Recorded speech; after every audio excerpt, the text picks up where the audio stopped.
ஆளாகி தன்னுடைய வருத்தத்தை அவருடைய சார்பில் என்னை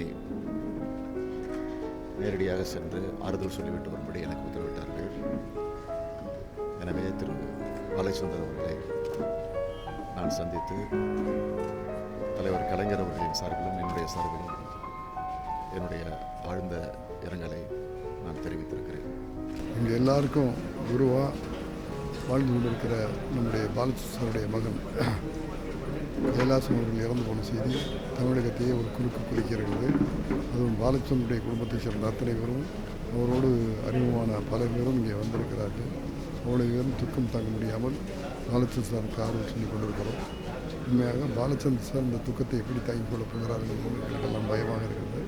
அவருடைய மகன் கைலாசம் சவுண்ட் சிஸ்டத்தில் இன்றைக்கி இருக்கிற மாடர்ன் சவுண்டில் இருக்கிற பல விஷயங்களை செஞ்சு புகழ் பெற்றவர். இன்னும் பல விஷயங்களை செய்யறதுக்கு காத்துக்கிட்டு இருந்தார்.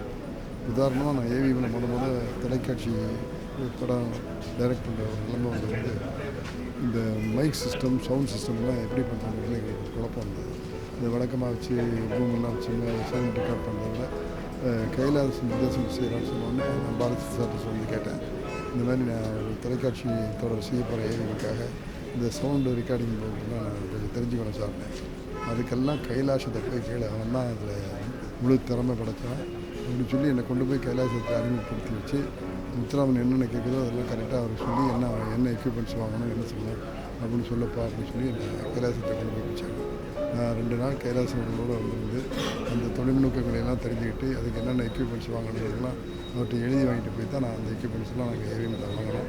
அப்படி எனக்கு துணையாக இருந்த கைலாசம் இன்றைக்கி போயிட்டான்னு சொல்லும்போது எங்களுக்கெல்லாம் மனசுக்கு ரொம்ப கஷ்டமாக இருக்குது. என்ன சோகம்னா டைரக்டர் பாலச்சந்தர் நினச்சா தான் ரொம்ப வருத்தமாக இருக்குது. பாவம் இந்த வயசில் ஒரு புத்திர சோகத்துக்கு ஆளாகிறாரு அப்படின்னு அவர் பாவம் ஒன்றும் பேச முடியாமல் உட்காந்துருக்கார்.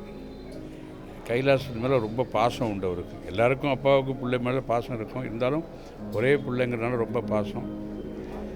இந்த மரணம் ரொம்ப எதிர்பார்க்காத மரணம், ரொம்ப வருத்தப்படக்கூடிய மரணம். பால கைலாஷுடைய இழப்பு ஈடு செய்ய முடியாதது. நாங்கள்லாம் அவரை ராஜு அப்படின்னு தான் சொல்லுவோம். கடைசி வரைக்கும் அந்த மேதை தன்னுடைய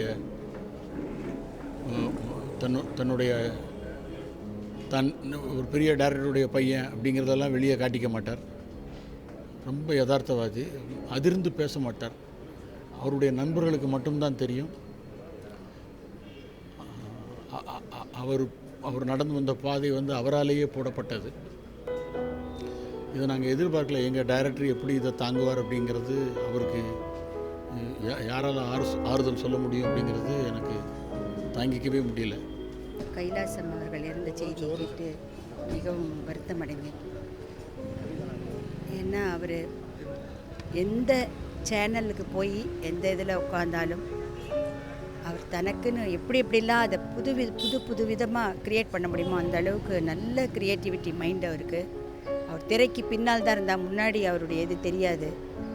பட் டைரக்டருடைய என்னென்ன எண்ணங்கள் உண்டோ அந்த மாதிரி அதுக்கும் மேலே இன்னும் கொஞ்சம் நிறைய எண்ணங்கள் அவருக்கு உண்டு.